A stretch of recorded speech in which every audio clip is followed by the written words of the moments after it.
রেখেছেন, রেখেছেন কিনা? আজকে নির্মাণ শ্রমিক সহ কোন শ্রমিককে আমরা মনে করি অবহেলিত, নির্যাতিত, নিপীড়িত রাখার কোন সুযোগ নেই।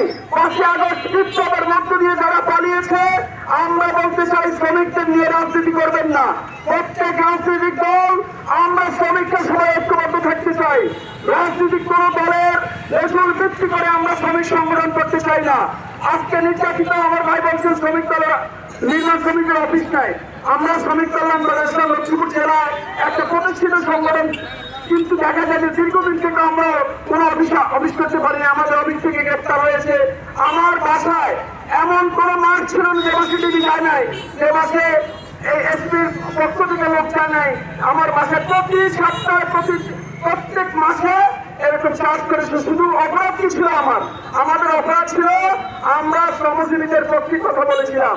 আমার মনে আছে ডাক্তার ফয়েজ সাহেবকে এখানে হত্যা করা হয়েছে। ডাক্তার ফয়েজ সাহেব নির্মাণ বিশেষ করে রিক্সা শ্রমিকদের একটা প্রোগ্রাম রেখেছিলেন। যখন 2011 সালে নতুন মেয়র নির্বাচিত হওয়ার পরে তিনি রিক্সা শ্রমিকদের উপরে একটা 3500 টাকা করে জমা দিয়ে পৌরসভা রিক্সা চালাতে হবে ট্যাক্স আরোপ করেছিলেন।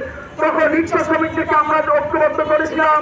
500 রিক্সা ড্রাইভার সেখানে 29 জন জড়ো হয়েছিল।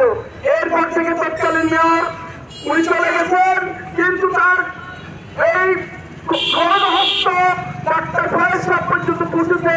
আমরা ওই সময় পালিয়ে থাকতে বাধ্য হয়েছিলাম।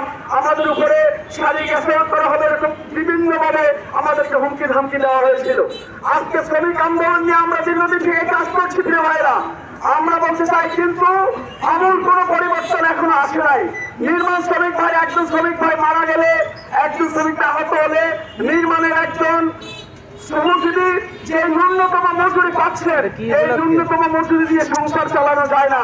3 কেজি 500 সকাল থেকে বিকাল পর্যন্ত শ্রম দিয়ে 3 কেজি 500, 350, 400 টাকা নিয়ে বাসায় ফিরে শুধু চাল, ডাল, আটা, ময়দা কিনেই চলে যায়।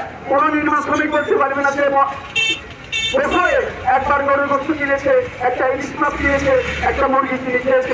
আপনারা খেয়েছেন কিনা? গরুর গোস্ত কিনা যায়, ইলিশ মাছ কিনা যায় না। আজকে আমরা ইলিশ মাছ ইন্ডিয়ায় চলে গেছে।